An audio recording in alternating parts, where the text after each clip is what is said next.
All right. Welcome back, tennis fans, to our podcast as we expand our platform to YouTube. We're gonna jump into the video and audio media of our podcast. So good afternoon, my brother James. How you doing? I'm doing fine, Ruffin. How are you, my friend? I'm doing really, really good. I'm excited to be here. I am too. So have you been watching any tennis from the last time that we met? Yes, I watched a little bit of tennis, watched a little bit of the Laver Cup, right. And I watched a few tournaments that I could pick up on Tennis Channel. Right. My favorite spot. Right. Yeah, our favorite spot. Yep. We love the Tennis Channel and the Tennis Channel app, but it's we got to cut the cord and get away from cable. Yeah, cable stuff. Yeah, I know. Those prices are outrageous. So normally we do our current events. So we're going to kind of switch it up just a little bit. We've got a couple of tournaments going on. So I'm going to give you the option. Which side do you want to talk about first with our current events? You want the ladies' side or the men's side? I'll go with the WTA this time, Ruff. Okay.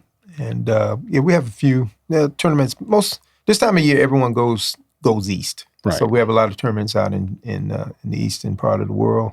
And just congratulations to, we had the Chennai Open that just concluded in India. And we have that's a WTA 250 event. Right. Linda Fruhvirtova is the winner. I think that's right, Fruhvirtova? Yeah. Okay. Is the winner there. Picked up her 250 points and her little check. Then we also had I always mess this one up. It's the Savra Latovina tournament. It's in Slovenia, folks. So, and it's a tournament. And we're hats off to Katerina Siniakova, who won that event. Okay. Took that open, got those 250 points. Now we have tournaments upcoming that are starting to get in progress right now. You have I'm going to say Osaka Open again. You're going to say that? I can't help it. But yeah, Osaka. Well, it's in Osaka, Japan. It's a women's event there. And I think Naomi Osaka is the defending champion. Is right. she not? Yeah. So you're talking about the Torrey Pan Pacific Open. Thank you. Right. Thank you. I always call it Osaka. And you have the Hana Bank tournament in Seoul, Korea. Right. And those events. You also have a few more in Tokyo. There's a tournament in Tokyo. And then we come back to the States, and they go back to Europe for a little bit. So right, okay. So on the men's side, I like that. On the men's side, all I know is just these two. So in Metz, France, we have the Marseille Open. And the defending champion is our good old boy Herbert Herzog. Yeah. Yes, sir. Big time gun. server. Yeah. Big guns. In San Diego, on the west side of California. California love out there. Yeah. love California. So San Diego Open is going on where Casper Ruud won the inaugural event last year. But that's just on the men's side. Also on the men's side, we have some team competitions. We've got the Davis Cup that just finished up with not only the finals group, but the World Group 1 and World Group 2. We need to come back and talk about that. Yeah, that's a whole, that new format. That new format. That's a segment all in and of itself. It is. It really is. Yes. And then finally, this is where we're here. This is what we've been waiting for. That's right, man. Finally, we're the last main team competition this year or this month is happening in London, Great Britain. And it's the Laver Cup. At the O2 Arena. Big stadium. Team Europe has been beating up the world team for a long time. But right now, it's pretty competitive. But it's competitive this year. Matteo Berrettini, as of this recording, just defeated Felix FAA. I'm not going to butcher his barely first name. got by him. Yeah. But he got by him. He got by him. But Taylor Fritz took out Cam Norrie. So. Oh, okay. So that's a new update. Yep. Cool. He took Cam out. So we're still down. So now, figuratively and literally, the cup could rest on the racket of Francis Tiafoe because he's got a big one against Djokovic tonight. Yeah, that's coming up. And Novak plays doubles after that match, too. So that's going to be pretty interesting. So, but that'll be just day 2. Day 3 ought to Right. make it a little more interesting. Interesting, tomorrow. but it could be set up. We could set up for a victory if we Yeah. can get those points today. Yeah. And I'm hoping. I'm telling if you listen to previous podcasts, you know that we are pulling for the world group to finally Yes. get a win over Europe. It's just been tough. It's been stacked against them. It's been stacked really. against us. All of the top players have always played for the Europe team, and Yeah. all of the secondhand players that See, were now, available. I wouldn't say secondhand. But, I mean, still, but you consider this: the first couple of years only had players that for Europe that had won Grand Slam tournament. So yeah, that's true. But again, we can talk about that. It may even out this year. Let's hope. But since the Laver Cup was developed by Roger Federer's management company, let's talk about that. So early during our last podcast where we did our U.S. Open diaries, we talked about the U.S. Open 2022 being the swan song for Serena Williams. Yes. And quite possibly her sister Venus Williams as well. Possibly. So we don't really know, but Right. but we do know that after the U.S. Open, Roger, the GOAT. I mean, I know the numbers based on our metrics Right. from our GOAT issue from last year. Check it out, ladies and gentlemen. If you had a chance, Right. it's a good podcast. Based on the metrics, Roger's no longer the GOAT, but in our hearts, we really think that Roger is the GOAT. Yeah. He made his announcement that this Laver Cup would be his final competitive match on tour. So this brings into question how many other players are returning during the golden age of this modern tennis that we've seen over the last 15, 20 years. Right. We talked about that in the past. And check this out. There have been no fewer than 14 players that have announced their retirement this year. Yeah. So let me go down the list. So starting with obviously Serena and Roger, but our good tennis player from Argentina, Juan Martín del Potro. Juan Martín. Maria Sharapova. Some people forgot about her, that she kind of quietly announced her retirement after a number of injuries. Ashley Barty, she made her retirement after winning the Australian Open, which was, she's hinted about coming back. Right. She hinted about coming back, and then now I think she's getting married now, or has got married, and I think she's probably moved on in her life. But, I mean, she's a jock. Yeah, but, yes. But Ashley Barty, she decided to retire. Caroline Wozniacki hung it up earlier this year. I think it was after Indian Wells or something like that. Yeah. But she's having family now. Right. And and good for her. You know, they're young. They should develop a family. Rich. This is what Serena wants to do. Exactly. You've also got Joe Willie Songa. Man, Joe Willie. Did he do it right after the French Open? I think so. I think he called it early in the year. Right. Yeah, because it was before Wimbledon. He didn't come to Wimbledon, no. Yeah. So a few other players. Some of you may or may not have remembered these names, but a Russian female player by the name of Ekaterina Makarova. She was a good player. More of a double specialist on the U.S. side, Vanya King, little player. Little Vanya. Johanna Larson, she actually retired. This one kind of shocked me. Sam Querrey. Oh yeah, Sam. He called it a career right before the U.S. Open. And I was like, what? I didn't even know. Yeah, but that didn't really surprise me because Sam has had some injuries. Yeah. He's had a lot of, and it's tough on those taller players. Right. It's tougher on the body. I think there's more stress going down on the joints and everything, extension and that. And he just never really regained his form. The big serve that he needed, that big forehand just wasn't there anymore. And, and you're in a pool of sharks and you don't have your teeth. Yeah, that's it. You're in trouble. Yeah. But yeah, that kind of that surprised me a little bit. Gilles Simon, he's announced his retirement, but he's still actually playing. He had a match win over another Frenchman, Gasquet. And he's finishing up over the winter, though, right? Yeah, I think so. Yeah, so a lot of these players, they'll have to, they're contractually obligated to finish up and play certain tournaments. So I'm sure they're just going to, hey, after I finish this, I'm done. You know. A couple other players that we've been privileged to watch. Philip Kohlschreiber, German player. Great, pretty backhand. Oh my gosh, that backhand was wicked. Absolutely. Philippe.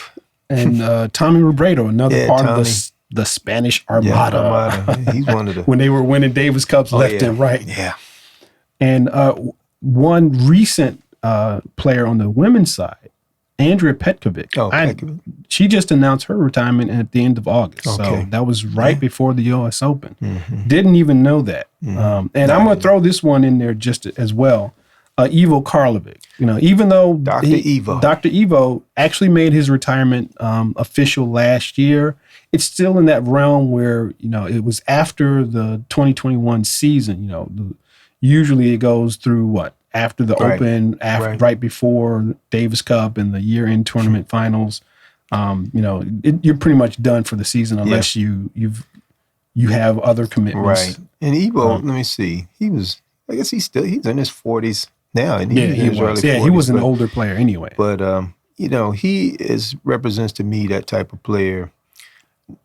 If you have a big serve, you can hang around in this. Forever. You can hang around. You may not win a lot of championships and everything, but you're going to advance in rounds. You're going to get into tournaments. And he is that big serve of his and that, big forehand, big serve has prolonged his career. But when he was on a roll, oh my gosh. I know. Serve was lethal. He definitely was a player 6'10", that other players did not want to see him early in the draw. Unless you were Roger Federer. Right, because he didn't have any Federer problems was with like, okay. I know, because Federer knew you're going to win your serve against me, but you're not going to break me. Right. I know that. But what's more importantly, you know that. Yeah. And that pressure's more on you. Yeah. You can blast all the aces you want, but you got to come back and break me, and you're not going to do it. Yeah. So I'm going to win 7-5, 7-5. I still win. Right. Or 7-6, 7-6. 7-6, 7-6, yeah. Because he feels confident that he'll get a point here or there 6-4, in the 6-4, tie break. Yeah, it'll be a tie break. And I'm going to always win it. Yeah. And that kind of brings to mind, even though I just mentioned Karlovic from last year as a retirement, Angelique Kerber, she hasn't officially announced the retirement, but she did announce that she's pregnant right during the Open or right before the Open. Well, so she's going to take a step back, just sort of like what Serena did. Yeah. And that kind of, since we talked about tall players, Ivo Karlovic is 6'11". 6'11". John Isner. Oh, yeah. He's been hinting at, transitioning away Yeah. from tennis. He's got a family, he's got a wife, he's got kids. So, he sees the end closer than it was yesterday. And he's another one. John Isner, once again, big serve, keeps you in matches, big forehand. But I give him his credit. He has held up. He did his part to hold up the American flag as best we can, because he was the top American player forever in that horrendous USA men's drought we had between Andy Roddick's U.S. Open and now. Yeah, Tiafoe's Tiafoe making it to the finals, that was major. Semis. Semifinals of a Grand Slam is major because that's rare air for American men right now. We're just not dominating. Right. So, hopefully we'll get a chance. Yeah.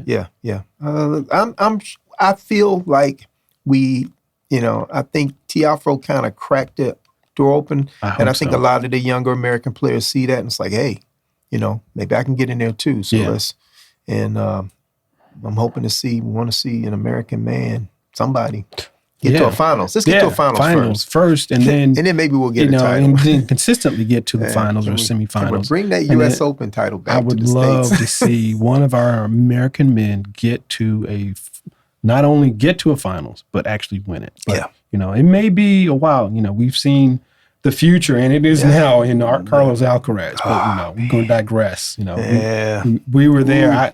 So when you were at the Open, did you get a chance to see Carlos play any matches? I didn't get to see him play any matches, but we tried to get out to see him practice, but of course that's impossible. You might as well try to get a ticket because they packed the line. The crowd was incredible to see that, but did not get a chance to see him play this time. Okay, yeah, I was fortunate enough to see him play on day 2. Okay, indoors after the Venus match, so that was pretty good, and you could see. This is the future, and the future is now. He is the real deal, and he's the real deal. And all the players on tour know it. Yeah. I mean, absolutely know it. Yeah, it just reminds you, I mean, on so many things, he's going to be compared to Nadal for the rest of his career, fortunately and unfortunately. Right. I thought early on, that this was going to put too much pressure on him. Like, come on, let him be the best Carlos Alcaraz. Right. Why are we trying to put – but let me tell you, to his credit, he has taken it and he has run with it. And, I mean, he's that special type of player that we don't see all the time. Yeah. And what 18 or 19-year-old kid can play in a major Grand Slam tournament and it's having the time of his life. No nerves, no stress, no nothing. He's bringing the crowd in. He's having a good time. And wow, I'm just amazed. He's just way ahead. Yeah, I mean, I know we're excited about Carlos Alcaraz, but, you know, like I said, the future is here. Yeah, it's future already is here. definitely here. And as long as he stays healthy. Oh yeah, you know, that's always the winning ticket. Yep. But getting back to our retirements, back to retirement. As we got on these young players. We'll come back. We'll come back to it because hopefully we'll have many years to talk about these young players. I hope so. But for those players that we've seen over the last, like I said, 10 to 15 years, headlined by the likes of a Serena and a Venus and a Roger and a Juan Martín del Potro, on and on and on, Maria Sharapova. You know, multiple Grand Slam winners. You know, we've been really fortunate to have had this kind of, I don't want to say showmanship, but we've been witness to this kind of spectacle of great tennis over the last couple of years. Just jump on that, Ruffin, and I'll just tell people who are listening and watching, this is a remarkable period of time. I don't know if we'll see this many players at this level in the next few years. Might see it down the road, but this was special. Yeah. And we were lucky to have Federer, Nadal, and Murray, and all of these players come in. We also had a few other Del Potro had a Grand Slam title this time. Right. Grand Slam titles were tough. Absolutely. Because the big three is stingy. Yeah, they've been stingy. You know, and so for those other players to come in and get them, that's remarkable. But man, it's like Tiafoe called Nadal one of the Mount Rushmore guys. And I said, they really are. I thought that was really apropos because they are. They are the, you know. They, like I said, they certainly are our modern day golden age players that we've been witness for the, like I said, 10, 15, certainly the decade of 2000s. Yeah. But any particular player that you want to talk about before, as we wrap up this section? Right. Everybody, the media is going to Federer and all of these players, and I think deservedly so. I don't take anything Roger Federer was an amazing talent. I'm just very happy that I was able to see him play, and to see, brought us a lot of excitement and enjoyment, and he lifted this game up. But one of the players I want to talk about is, won't get the accolades here, and that is Joe Wilfried Tsonga. Oh, yeah. Who was a favorite player of mine. I just enjoyed watching him play. And I remember when he first came on the scene and he got into that Australian Open final as a youngster against Novak. And, there are very few times, Novak was new and on the rise, and we knew he was good. And we knew and I knew it was going to be tough. I was just really pulling for Joe Wilfried to pull that one off. I was always pulling for him to do well at the French. Yes. Just an exciting player. Gave everything. When he was on that court, he gave everything. And you as a fan knew it because you could see it. Yes. And he may not have had the same flair of Monfils or some of the other French players, but still, he was definitely a showman. Yes. Big forehand, big serve, and a crowd pleaser, like you said. Very crowd pleaser, but, had the skills.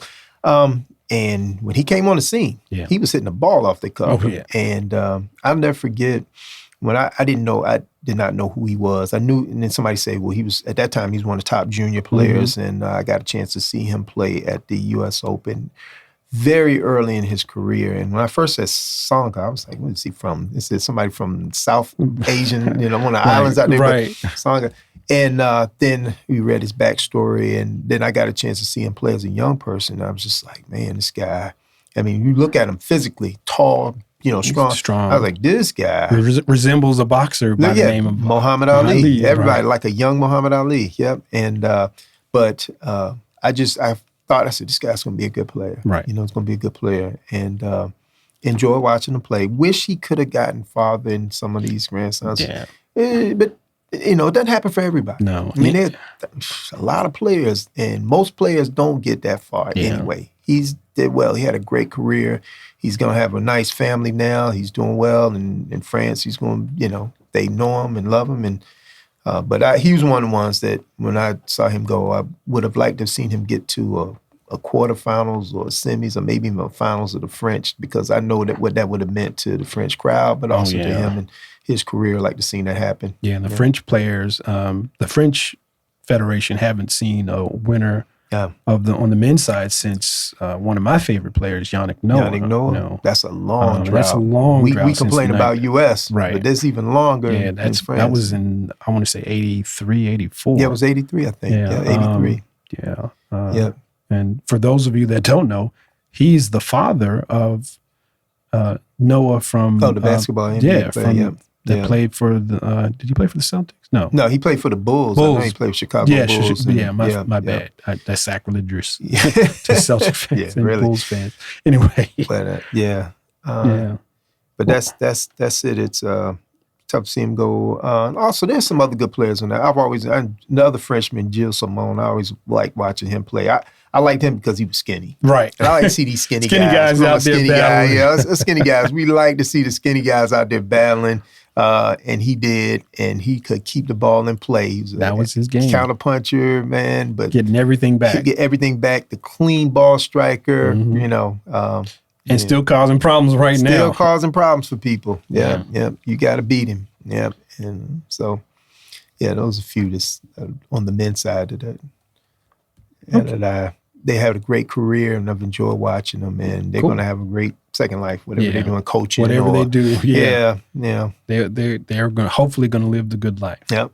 So, do you have anything for us this weekend for our segment on This Week in Tennis? Well, this one is just this time last year. It didn't happen exactly on this day, but it was when they made the dedication. I don't know if you've gone to if you go to the U.S. Open at the Billie Jean King Tennis Center last year. They dedicated a statue or a monument to Althea Gibson. If you get a chance to see it, and Ruffin, I think you'll concur, it is a phenomenal monument, and I think one well-deserved of this player. We always talk about, the modern players, Venus and Serena, but, man, you can't talk about them unless you also mention Althea Gibson. I love it. It's like granite, and it's big, and it's on this block, and it's almost like a cubist kind of by thing. itself, By itself, it's just phenomenal. And so just when you walk past there, and if you go go look it up, go and see it, it's an incredible statue, and I think it's fitting her because it's just solid. And we don't know, her story, and I hope somebody does her story. Somebody looks at that, and because where she came from, and how she evolved and became a tennis player, and the number one tennis player in the world, a black woman, where most of the tournaments in her own country she would not have been able to play. Yeah. And here she's going winning Wimbledon, and she could come here, and they wouldn't let her play at Byrd Park. Yeah, I know. You won Wimbledon, but you can't play in a public court in the South. City of Richmond, but that did not, Now, had she played today, she would have been able to cash in. Professional tennis is happening now. She would have. It was a tough existence for her after tennis, post tennis, and she did some other things. She played in the LPGA for a while. First, she pioneering that too. The first African American, I think, one of the first to play in that or qualify. But when I watched that statue, I said, this is a good for her, and I hope one day they name a court after her. I think they should. They should name one of the courts after her, and just phenomenal. But so that's the one thing. And like I said, anybody go by and see it, please go and look at that thing. Right. It's amazing. It is amazing. Yeah. So Althea Gibson, if you get a chance, for our fans, go ahead and Google who she was, Exactly. so that you can find out just what kind of impact that she had before Venus and Serena.